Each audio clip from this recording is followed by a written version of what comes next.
Bueno, y el otro tema prometido en la noche de hoy tiene que ver con la propuesta de aumento salarial trimestral por IPC que hizo el municipio de Citramune. Por eso estamos en contacto con el secretario de Finanzas de la gestión Gaido. Estoy hablando de Fernando Spoliansky. Fernando, gracias por atendernos.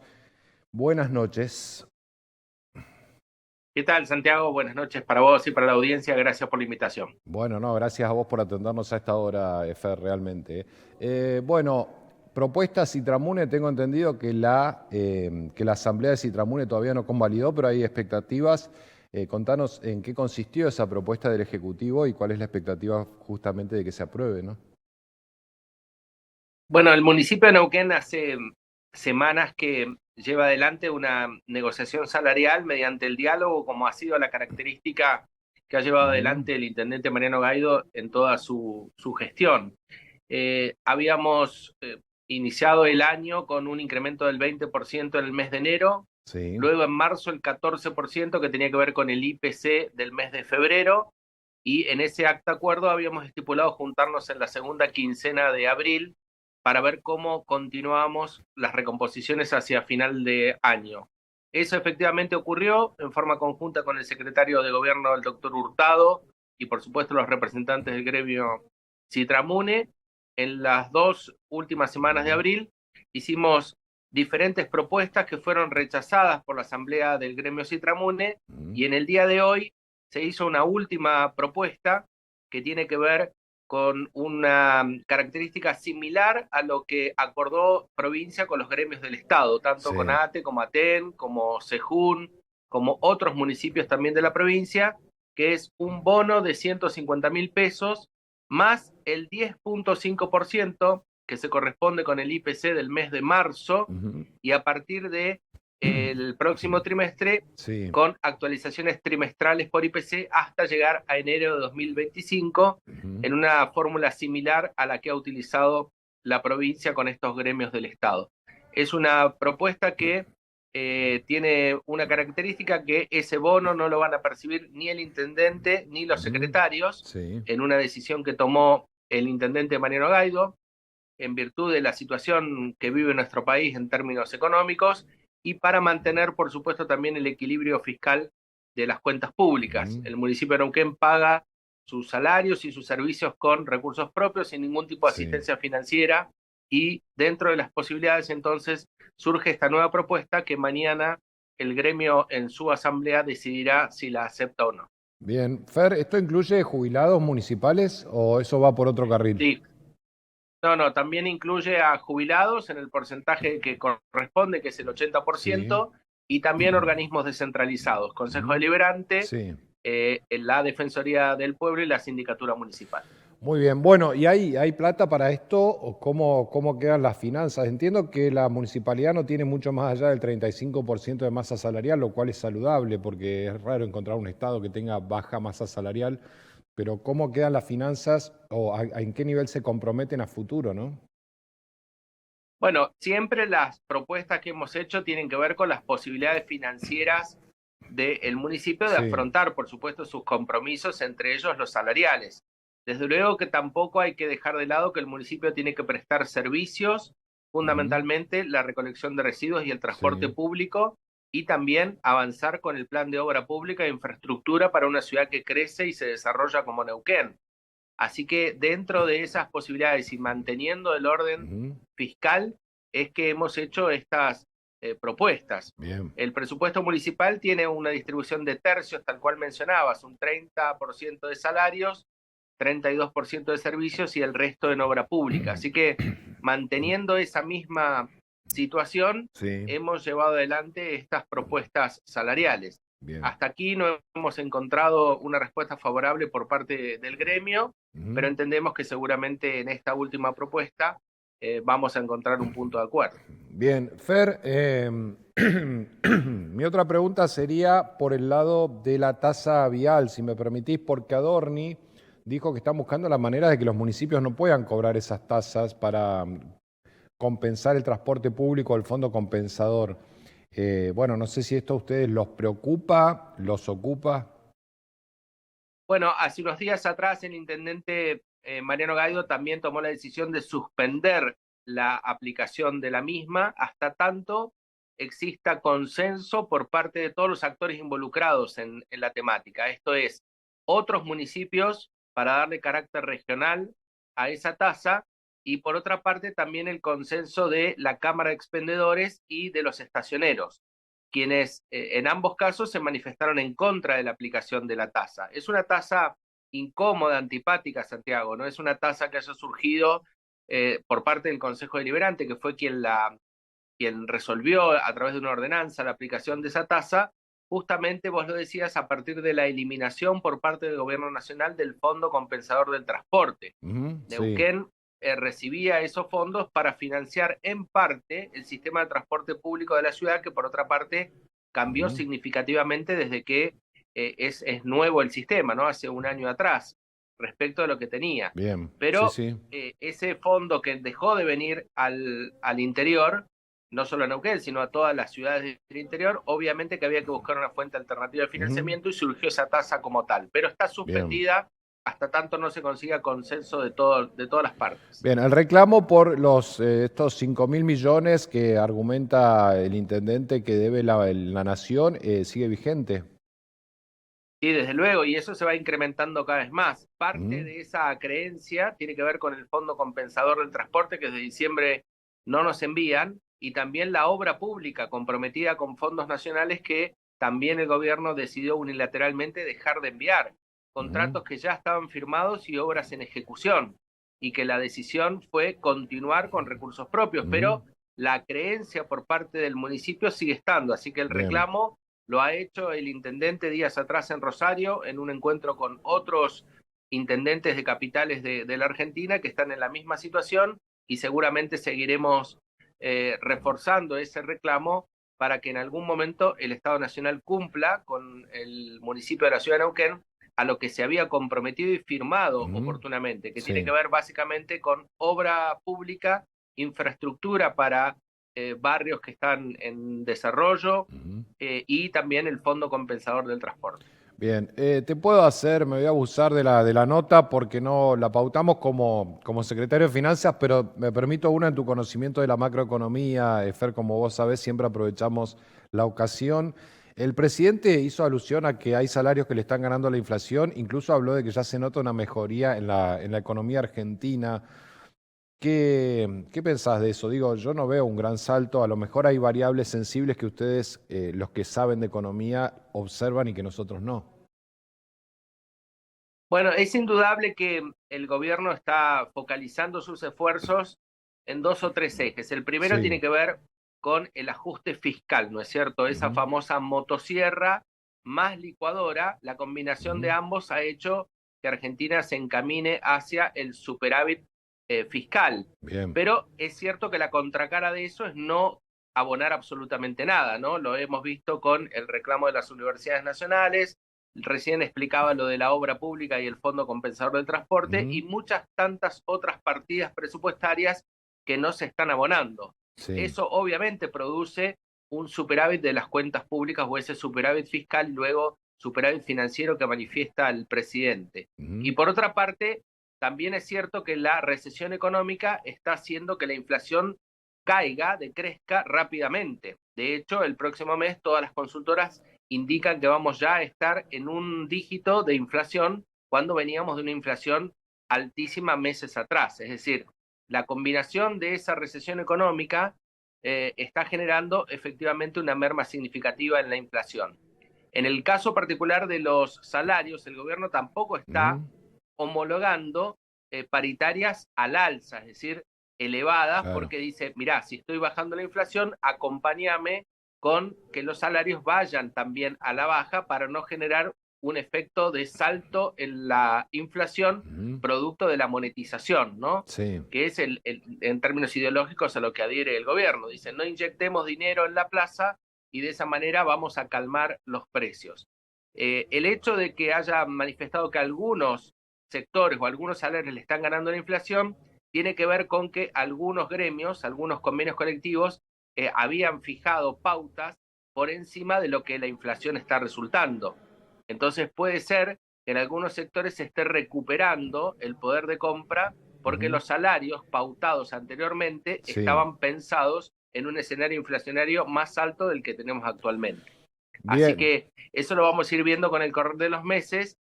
Argentina tiene que encaminarse hacia el crecimiento económico, hacia el desarrollo económico y tratar de impulsar un poco más el consumo para que la recesión no se prolongue en el tiempo y no sea muy profunda. Bien, una para los vecinos de a pie y te dejo, Fer. Sacar un crédito. Hoy le pregunté a un amigo que trabaja en el sector inmobiliario y me dijo, esperá, me dijo, porque están apareciendo los primeros, pero evidentemente aludía a alguna caída de la tasa mayor de la que tenemos hoy. Seguramente la tasa va a seguir cayendo, está bien lo que te dijo este amigo, Ujú. y hay que esperar que las tasas sigan bajando, van a acompañar a la inflación, si la inflación sigue bajando, las tasas también lo van a hacer. Hoy hubo una corrección de tasas por parte del Banco Central y es de esperar que sigan bajando. Así Bien, que va bien. a empezar a aparecer el crédito en la Argentina, los bancos comerciales están con mucha liquidez Ujú. porque antes le colocaban el dinero al Tesoro Nacional a través de Claro. préstamos o letras y demás, ahora ya no tienen que hacerlo porque no hay que financiar el déficit fiscal y entonces tienen mucha liquidez. Van a salir a colocar créditos, préstamos, que es el verdadero Ujú. negocio del banco, Sí. pero la tasa de interés seguramente seguirá bajando. Así que aquel que puede esperar un tiempo para endeudarse, para tomar un crédito hipotecario, un prendario o un personal, que espere un poco más porque Ujú. seguramente van a venir tasas mucho más convenientes de la que tenemos en la actualidad. Fernando Spoliansky, muchísimas gracias. Un abrazo muy completo, como siempre, y muy gentil, por ayudarnos también a entender la macro independientemente de tu rol como funcionario allí en el municipio. Gracias. Gracias a vos, Santiago. Un abrazo. Abrazo. Bueno, allí Fernando Spoliansky, el secretario de Finanzas de la Municipalidad de Neuquén. Dos temas, en realidad, el tema de la nota, esta propuesta para para otorgar aumentos trimestrales por IPC a los empleados municipales. Esto es igual que lo que tiene hoy la provincia con sus empleados.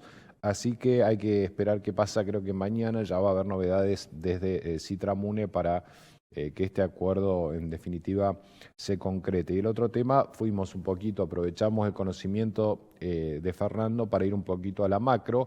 Bueno, están bajando las tasas de interés, se está estabilizando por lo menos en términos financieros la macroeconomía y en ese sentido hay buenas noticias. Uno podrá decir a qué costo, como dijo Cristina Fernández de Kirchner, todas estas buenas noticias financieras, estas variables macro, a qué costo y después también hasta dónde son ciertas. También, como lo planteó Cristina Fernández de Kirchner, cuando dice no hay superávit, lo que hay es que estamos pateando deudas hacia adelante. Pero bueno, allí está la discusión en definitiva. Pablo Servi, diputado nacional de la Unión Cívica Radical, buenas noches, gracias por atendernos aquí en Otro Dato. ¿Cómo estás? Buenas noches, Santiago, a toda la audiencia. ¿Qué tal? Bien, gracias. Bueno, gracias por atendernos a esta hora, Pablo. Bueno, quería preguntarte por tu posición y la de la Unión Cívica Radical frente a lo que fue la discusión de la ley base, su aprobación en general y en particular allí en diputados. En principio veníamos ya trabajando hace un tiempo en la discusión y en algunos planteos dentro de o generación de ciertos consensos dentro de lo que es el texto de la ley en función de lo que había mandado en su momento oportunamente el gobierno y que después de alguna manera se fue reduciendo y trabajamos en algunos consensos y bueno, a partir de lo que pudimos de alguna manera modificar y si no, lo que no se pudo, de alguna manera también manifestar nuestra discrepancia desde el espacio, pero básicamente también de alguna manera la voluntad de la Unión Cívica Radical es de que el país pueda salir Ujú. adelante y Sí. de brindarle las herramientas, por lo menos unas herramientas mínimas para el gobierno nacional para que pueda gestionar y por supuesto ya después de dedicarnos también a controlar y a otra agenda que entendemos que es necesaria para el país, para que se desarrolle, para que se genere empleo y que podamos salir adelante. Ujú. ¿Qué obtuvimos los neuquinos en esta vuelta de negociaciones? Digo, si nuestro gobernador, digo, de la provincia se va a sacar una foto el 25 de mayo, uno pregunta a cambio de qué, ¿no? Y en principio entiendo que el capítulo de energía es muy fuerte. Esta ley hace mucho hincapié en lo que hace a energía y básicamente el cambio de paradigma, ¿no? De generar las condiciones para que se pueda exportar petróleo y gas, por supuesto que nutriendo o proveyendo al mercado interno, pero que estén dadas las condiciones para exportar petróleo por un lado, que entendemos que la ventana que tiene el petróleo de alrededor de 30 años, como se calcula, hay que aprovecharla para poder sacar recursos y que eso se transforme en diversificación de la economía, tanto de la provincia de Neuquén como de nuestro país. Y también la posibilidad de generar exportaciones de gas más allá de las fronteras que se puede llegar de alguna manera con caños, ¿no? Con gasoductos. Entonces, en ese sentido, el proyecto no solamente que genera el marco legal para el gas, para exportación de gas, sino que también dentro del esquema del RIGI, de incentivos para grandes inversiones, prevé la posibilidad de que se genere una planta o varias plantas de licuefacción, que sería la forma de que el gas de vaca muerta pueda llegar por barco a Europa o Asia, que son los principales consumidores. Por otro lado, también logramos sostener el único fondo fiduciario que quedó expresamente salvado, es el de zonas frías, lo que hace que los patagónicos, los neuquinos, paguemos menos el gas, así que entendemos que en ese sentido la provincia de Neuquén va a tener, como decía, por el lado del desarrollo de vaca muerta y de los hidrocarburos, un fuerte empuje, y por otro lado también que de alguna manera sostengamos lo que algunos venden como beneficio, pero en realidad es un reconocimiento a quienes producimos más del 60% del gas del país. Pablo, a ver, el punto que preocupa es que el impuesto a las ganancias en Neuquén perjudica más que en el resto del país por los niveles salariales, y yo lo veo a Marcelo Rucci, el secretario general de allí del gremio petrolero, con ganas de pararles todo si no acuerdan o no corrigen algo en ese punto, ¿no? Hay dentro del capítulo fiscal un artículo que es el único gremio que tiene reconocido la exención. Lo que pasa es que está acotado a lo que es personal de pozo, le llaman, ¿no? Y tareas de exploración, terminación de pozo. Pero hemos hecho algunas gestiones y ha habido llamados desde jefatura de gabinete generando un compromiso que dentro de la reglamentación se ampliaría todo lo que es personal de campo dentro del petróleo, que básicamente tiene un básico bajo y el sueldo se compone de los adicionales que antes estaban exceptuados de pagar ganancias, y ahora en general lo que hace a guardias, lo que hace a horas extras, en general en los rubros estarían alcanzados por impuestos a la ganancia, pero en el caso de los petroleros, como decía, está dentro de la redacción, está mal redactada de alguna manera, o no está para que alcance a todos, pero hemos trabajado y generado algunas comunicaciones como para que se pueda aclarar esto dentro de la reglamentación de la ley. Independientemente de eso, hay neuquinos que estarían alcanzados por impuestos a las ganancias, pero lo que sí también se genera un esquema de alícuotas progresivas que también aquellos que comienzan a pagar, no es como antes que de entrada pagabas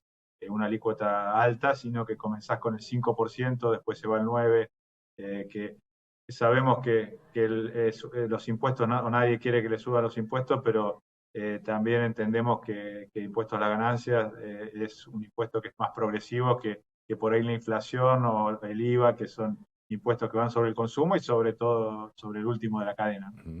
Pablo, la cartelización de las prepagas. A mí lo que me da miedo es que cuando vayamos al país liberal que sueñan muchos empresarios, y vos sos un hombre que venís del sector privado y conocés muy bien lo que esto significa,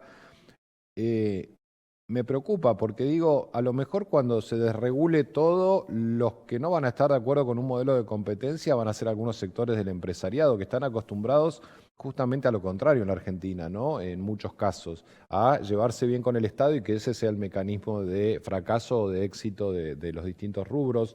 ¿Es así? ¿Cómo ves vos que conocés tanto al empresariado, la predisposición justamente del privado en realmente adaptarse a un país liberal, ¿no? Y no deja de sorprender que quienes más apoyan a este gobierno, a este presidente, son empresarios que tienen sectores que no son para nada desregulados, al contrario, han vivido al sector automotriz, el sector ligado al aeroportuario, algunas de las industrias de los hidrocarburos también en su momento, bueno, tuvieron alguna complicación, pero también tienen un grado de regulación que de alguna manera lo sostiene. Entonces sorprende cómo de un día para otro, por la ola de de alguna manera que venía la elección o de los votos se han transformado en liberales libertarios. Pero como bien decías, es un país que no tenemos reglas de juego o no venimos de una economía tan intervenida que si de un día para otro lo abrís, pasa esto, que no sé si llamarle, no son fallas del mercado justamente, porque lo que pasó con las prepagas es que 4 vivos se pusieron de acuerdo y aumentaron por encima de la inflación inclusive. Y no es que le pagaron ese aumento, se lo trasladaron a los médicos o a las prestaciones que ellos pagan. Entonces, creo que ahí está donde, y como bien decías, la viveza de muchos empresarios. También lo vivimos ahora con lo del tabaco, ¿no? Que se logró introducir nuevamente, pero había una empresa particularmente que aprovechaba los vericuetos legales o los contactos como para poder pagar menos impuestos que la competencia. Entonces, si vamos a esas avivadas, me parece que la economía de mercado libre que tanto pregonan no va a ser factible en Argentina, pero además también hay que entender que el mundo está convulsionado y en muchos casos hay países, por ejemplo, nosotros castigamos al agro acá con retenciones y Estados Unidos subsidia con más de 100.000 millones de dólares al agro sus producciones. Europa hace lo mismo, muchas veces hemos visto cómo entraban latas de durazno de Grecia totalmente subsidiadas y que compiten y terminaron destruyendo, de hecho, la industria argentina del enlatado casi que ha desaparecido por ese tipo de políticas. Entonces, no estamos en un mundo que sea liberal y si uno se abre completamente a otros esquemas que tienen proteccionismo, como China, por ejemplo, nosotros queremos exportar manzana y no podemos porque tiene medidas pararancelarias, otro tipo de protecciones. Creo que tenemos que evaluar bien cómo se lleva adelante un proceso de este tipo y sobre todo que venimos con una economía intervenida y una industria que tiene serios problemas de competitividad. Sí, recuerdo, me hiciste acordar a Macri cuando apenas asumió con toda su prédica de un mundo globalizado y la Argentina liberal, y lo primero que encontró es que Estados Unidos le dijo que no le compraba o le cerraba la importación de limones por un tiempo, ¿no? Digo, hay que ser un Estado inteligente. Algo de esto dijo el presidente uruguayo Lacalle Pou. Creo que por esa línea vos estás planteando que hay un sendero, ¿no? Sí, y por otro lado, hoy recordaba que hace el 24 de febrero pedí que se citara a la canciller Mondino por sus declaraciones sobre China y lamentablemente hoy tuvo unas declaraciones muy poco felices, casi ofensivas con el pueblo chino y que es nuestro principal comprador de carne vacuna, de soja y creo que estamos, en ese caso se está jugando con fuego, ¿no? También la política exterior de un país no puede ser decidida por una o dos personas sino que debería ser algo que trascienda en el tiempo. Hoy tuvimos el ejemplo contrario en la en la Comisión de Relaciones Exteriores. Recibimos a los familiares de los secuestrados en Israel y valoraba la continuidad en la política que tuvo tanto el gobierno anterior como el actual en la posición firme en este sentido y de alguna manera quedamos en trabajar todos en conjunto por este tema y que creo que son de las cosas que nos unen pero una política exterior debería trascender los gobiernos, como tiene Brasil, Itamaraty no es que cambia el gobierno y cambia la política exterior, porque también nos podemos pegar tiros en los pies muy serios como esto de China, ¿no? Creo que venimos continuamente agrediendo a un socio comercial muy importante para nosotros y que entiendo que haya ganado las elecciones una persona con el 56% no hace que pueda disponer del Estado como él quiera. Pablo, muchísimas gracias, muy gentil como siempre. Gracias por habernos atendido. Gracias a ustedes por el espacio, Santiago, y un saludo a toda la audiencia. Gracias. Bueno, allí el diputado nacional Pablo Servi es diputado nacional por la Unión Cívica Radical, con una oposición que, a ver, y no lo incluyo a Pablo en esto porque Pablo es un radical, pero no hace mucho que es afiliado, uno podría decir, no es de sangre azul dentro del Partido Radical, no es boina blanca desde aquella época. Pero uno podría encontrar en el pensamiento radical algo que es muy interesante en términos generales, que es el camino del medio, el difícil camino del medio que nunca se puede instaurar en la Argentina. Nos encanta ir a los banquinazos, somos pasionales, comparamos el marketing político de los discursos extremos, entonces vamos del estatismo absoluto, derrochador y con todos los vicios que generalmente tienen los modelos estadocéntricos de centro-izquierda, que el kirchnerismo por supuesto no es la excepción, y si no vamos al modelo liberal que nos planteó ultraliberal, neoliberal, que nos planteó Menem, que nos planteó Macri, que nos plantea hoy incluso exacerbado Javier Milei. Hay un camino del medio. Lacalle Pou, el presidente de Uruguay, a mí me encantó. Se para delante del foro liberal más importante, en todo caso, de pensamiento liberal, por supuesto hispano, y el hombre plantea que hace falta un Estado fuerte, es decir que hace falta un Estado fuerte en un contexto de esa naturaleza, sobre todo frente incluso al propio Javier Milei. Es una definición política muy interesante porque el Estado hace falta, el Estado tiene que ser fuerte. La dimensión del Estado que tanto tiempo nos lleva a discutir y tantos años nos ha llevado a discutir ni siquiera es demasiado relevante. Es decir, si el Estado es eficiente, lo grande o chico de un Estado dependerá de las funciones que querramos en cada una de las situaciones que el Estado atienda o no atienda, dónde pongamos la vara del bien común, cuáles son los asuntos que debemos atender entre todos y cuáles asuntos podemos dejar a la suerte individual o a la capacidad individual de cada uno. Es una discusión, la de la dimensión del Estado, que en realidad tiene que ser secundaria. La primera discusión que hay que dar es qué Estado queremos en términos de eficiencia, en términos de la capacidad que tenga de generar cambios, porque un gran Estado que no tiene la capacidad de generar nada es un Estado caro, es un Estado fósforo, es un Estado lento, un Estado aletargado, un Estado que además se llena tarde o temprano de corrupción, que se llena de avivadas, que se llena de gente que no trabaja, que se llena de politiquería, porque termina siendo una estructura para sostener,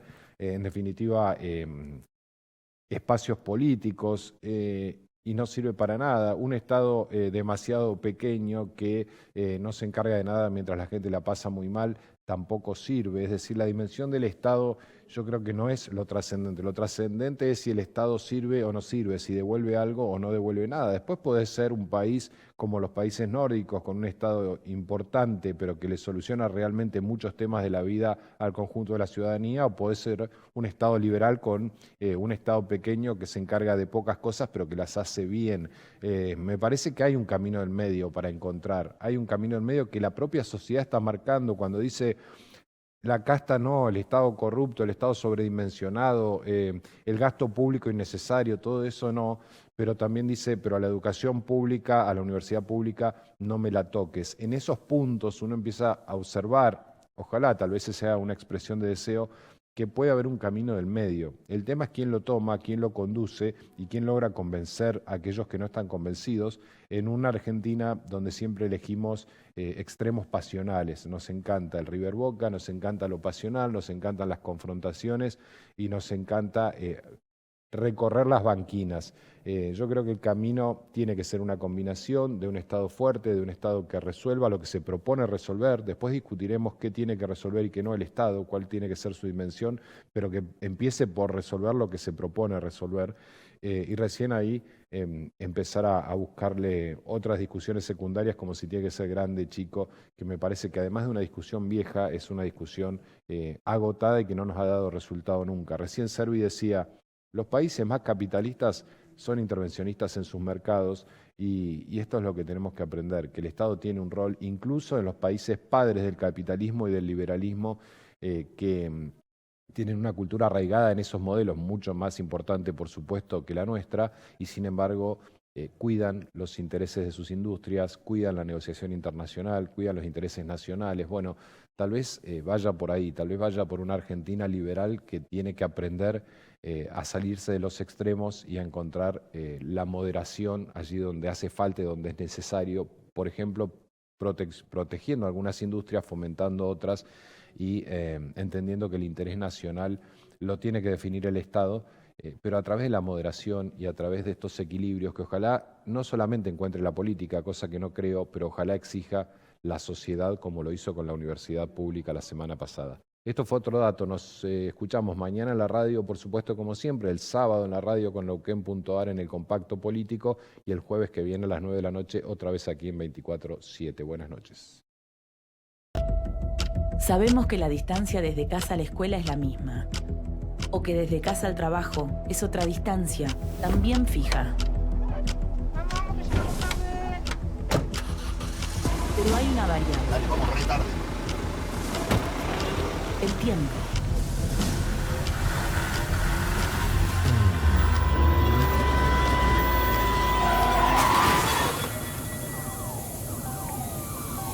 ¿Qué vale más? ¿El tiempo o la vida? Recordá, cruzar un semáforo en rojo cambia tu vida y la de los demás. Municipalidad de Neuquén. Neuquén, capital.